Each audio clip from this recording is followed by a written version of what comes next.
मित्रों, पृथक बुंदेलखंड सफल बुंदेलखंड डिजिटल इंडिया के क्षेत्र में बढ़ता बुंदेलखंड 24 न्यूज चैनल के लिए आज हम उपस्थित हैं बांदा में पखावज वादक पंडित अवधेश महाराज जी के पास। पखावज वादन, जो कि एक तरह से अगर कहा जाए तो हमारे देश का शास्त्रीय संगीत में एक महत्वपूर्ण स्थान रखता है, लेकिन बुंदेलखंड अंचल से लुप्त होते इस वाद्य यंत्र को जीवित रखने का जो इन्होंने काम किया है, एक तरह से कह सकते हैं तो यह एक विधा इनके पूर्वजों से चली आ रही है, जिसको इन्होंने अपनी अगली पीढ़ी तक जीवित रखने का जो काम किया है। हम आज मुलाकात करेंगे पंडित अवधेश द्विवेदी जी से और उनके नाती पंडित अनमोल द्विवेदी जी से। पंडित अवधेश द्विवेदी जी, हमारे बुंदेलखंड 24 में आपका बहुत बहुत स्वागत है। बहुत बहुत आपको धन्यवाद और बहुत बहुत आपका भी स्वागत है। जिस तरह से अगर देखा जाए तो हमारी भारतीय संस्कृति में वाद्य यंत्रों का अपना एक अलग स्थान है, लेकिन पखावज, जो कि एक हमारा बहुत पुराना वाद्य यंत्र है, आखिर ये लुप्त क्यों हो रहा है? पखावज शास्त्रीय औनद्य वाद्य है। इसको कई नामों से जाना जाता है। पखावज, मृदंग, मरछल, दर्दुल, प्रणव, पर ये दो नाम तो जन जन में चर्चित है, पखावज और मृदंग। तो संस्कृत ग्रंथों में मृदंग शब्द ही आया है और हिंदी ग्रंथों में पखावज शब्द आया है, जो कि आज ऑफिशियल भाषा में पखावज ही चल रहा है। और इसकी आकृति और प्राकृति या वादन शैली कुछ भिन्न है। तो दक्षिण भारत में इसी को मृदंगम कहते हैं। हमारे बुंदेलखंड में ये घराने की परंपरा, पंडित कुदऊ सिंह जी की घराने की ये परंपरा 200 वर्षों से चली आ रही है। पंडित कुदऊ सिंह कौन थे? पंडित कुदऊ सिंह जी बांदा के ही निवासी थे। तो परंपरा है, ये यूं कहें कि ये शुरुआत आपकी, जिसको लगातार आप उसका निर्वहन कर रहे हैं। आपके सुना है कि पिताजी स्वयं इस वाद्य यंत्र के बहुत बड़े महान जी, और आपने भी उसको जीवित रखा और अगली पीढ़ी तक भी आपने इसको संचालित किया है। जी, तो किस तरह से आपने इसको? मेरे पूज्य पिता श्री श्याम सुंदर उर्फ झंडीलाल द्विवेदी मृदंगाचार्य, उन्होंने शंभू प्रसाद तिवारी जी बांदा वालों से सीखा। वो कुदऊ सिंह जी के नाती थे और फिर मैं अपने पिताजी से, उन्हीं की घराने की शिक्षा अपने पिताजी से सविधि प्राप्त की। ताल लगे गूढ़ रहस्यों को जानकारी किया, प्राप्त किया। और इसके पश्चात ये मेरा पौत्र नाती है, मेरे बड़े बेटे का बेटा अनमोल द्विवेदी। इसकी जब मैंने कुदरती देखी तो इसको भी मैंने सविधि शिक्षा देना प्रारंभ किया। एक समय था कि पखावज बुंदेलखंड में बहुत पखावज वादक थे, पर आज कोई भी नहीं रह गए और न उनकी आगे परंपरा ही चल पाई। उद्भट विद्वान हुए मेरे पूज्य पिता श्री श्याम सुंदर झंडीलाल द्विवेदी मृदंगाचार्य, बिजला के राजा छत्रपति सिंह जी महाराज, अन्य अन्य और भी ग्रामीण मिलाकर काफी ये जो चला। लेकिन इसके बाद से आपका जो ये क्रम चला, तो अभी तक कौन सा ऐसा मंच था या कितने राष्ट्रीय स्तर पर आप अभी तक इस बात में? अब चूंकि हमारे ये घराने में था तो इसलिए हम इसी पर ध्यान दिया, अभ्यास किया, रियाज किया, आकाशवाणी के ग्रेडेड कलाकार बने।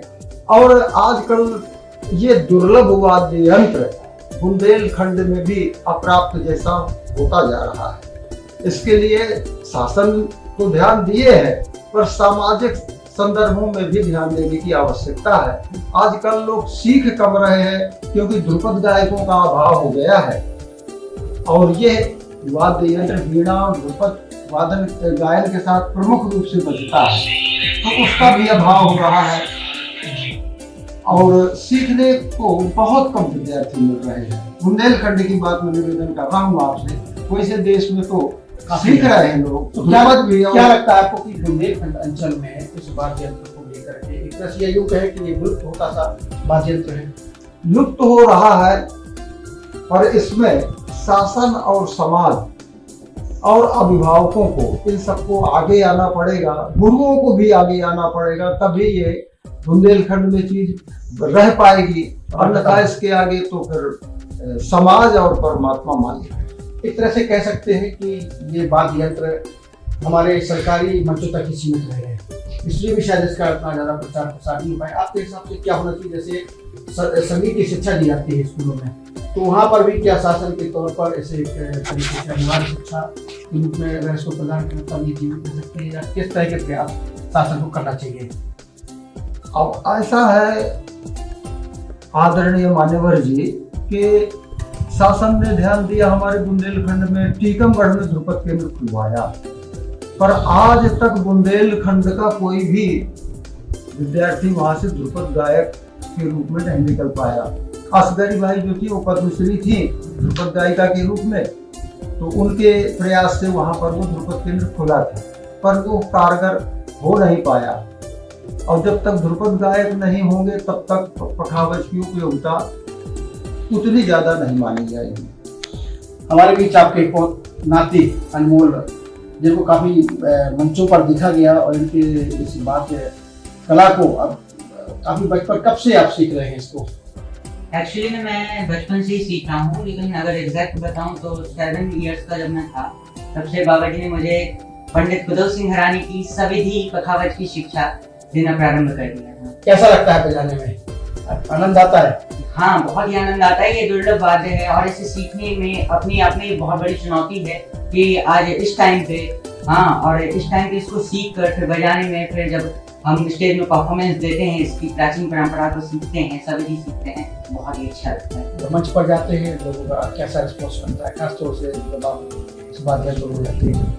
जब मैं मंच में अपना सोलो वादन, पखावज सोलो वादन प्रस्तुत करता हूँ, तो चूंकि यह दुर्लभ वाद्य है और इससे बहुत ही कम सीखते हैं और इस रीजन में तो बहुत ही कम सीख रहे हैं, लेकिन बाबा जी की कृपा से, हमारे गुरुदेव की कृपा से मुझे यह सौभाग्य मिला कि मैं इसे सीख पा रहा हूँ, समझ पा रहा हूँ। तो मंच में बहुत बढ़िया रिस्पांस मिलता है, लोगों का बढ़िया प्यार मिलता है, स्नेह मिलता है। अभी तक ऐसा कौन सा मंच है जहाँ पर जाकर आपको ये बातें बजाकर बड़ा आनंद आया, अच्छा लगा? वैसे तो स्थानीय कई मंच हैं, परंतु विशेष तौर पर मैं खजुराहो में जो फिल्म फेस्टिवल होता है वहाँ पर अपनी प्रस्तुति दे पाया, और उत्तर प्रदेश संगीत नाटक अकादमी लखनऊ, वहाँ से मुझे अपनी प्रस्तुति देने का शुभ अवसर प्राप्त हुआ। ऐसे दिल्ली में भी मैंने अपनी परफॉर्मेंस दी। तो आप अपने इस पारिवारिक संगीत का जो निर्वहन कर रहे हैं तो उसको जीवित रखेंगे आगे तक? हाँ, कोशिश तो यही रहेगी, बिल्कुल। वैसे आपके शिष्य भी होंगे, आपने इसकी शिक्षा लोगों को दी है? शिष्य है पर तबले के ज्यादा है, शिष्य तो बहुत है पर तबले के है, पखावज की कम होती है? पखावज के बहुत कम। ऐसा क्यों? अब चूंकि आजकल वो अर्थ का युग चल रहा है, तो पखावज के कोई कार्यक्रम सामाजिक नहीं होते हैं, तो उनका निर्वहन कैसे हो? अब हमारे तो ये है कि हमारे घर की चीजें थी और हमारे कृषि है, इस तरीके से कोई हमें इसी परेशानी नहीं थी, तो हमारी आराधना साधना उस संदर्भ पर चलती रही। तो अब आज तो तबला सीख लेंगे, नाल सीख लेंगे, तो उनका गुजर चलेगा। कुल मिलाकर आपने संगीत को साधना के तौर पर लिया। हाँ, तो हमारे देखने वालों को आप क्या संदेश देना चाहेंगे, खास तौर से इस विधा को लेकर? वैसे ये मंगल वाद्य है, इसकी ध्वनि मांगलिक है, पुनीत है, और जब भी हम मंचों में इसकी प्रस्तुति करते हैं तो लोग बहुत पसंद करते हैं। सीखने वाले भले ही ना सीखे, पर जो मृदंग बजाते हैं तो इसकी ध्वनि इतनी आकर्षक और मांगलिक है कि कलाकार को भी सुख मिलता है अपनी प्रस्तुति देकर, और इसकी ध्वनि समाज के प्रत्येक लोगों को मुग्ध कर देती है। तो ये थे हमारे बीच प्रसिद्ध पखावज वादक पंडित अवधेश द्विवेदी और उनके पौत्र अनमोल द्विवेदी। संगीत एक ऐसा साधन है जो कानों से होकर दिमाग पर जाता है और दिलो दिमाग पर छा जाता है। वास्तव में संगीत की एक साधना, जिस तरीके से इन्होंने एक तरह से कहा जाए कि पूजा की तरह इन्होंने इसको पूजा है और इसको जीवित रखा है। बुंदेलखंड अंचल में लुप्त होते इस वाद्य यंत्र को जीवित रखने के लिए इन्होंने जिस तरीके के प्रयास किए हैं, उसके लिए वास्तव में सरकार को भी अगर इन्हें प्रेरित करें और प्रोत्साहित करें और सम्मानित करें तो निश्चित रूप से यह वाद्य यंत्र जीवित होकर के और भी लोगों तक पहुंचेगा। निश्चित रूप से हमें अपने संगीत की साधना और साधकों की समय समय पर अगर ध्यान देते रहें तो हमारी ये जो संगीत विधा है जीवित रहेगी। मैं बांदा से राजीव शुक्ला, एक बार फिर हम किसी अन्य शख्सियत के साथ उपस्थित होंगे, तब तक के लिए नमस्कार।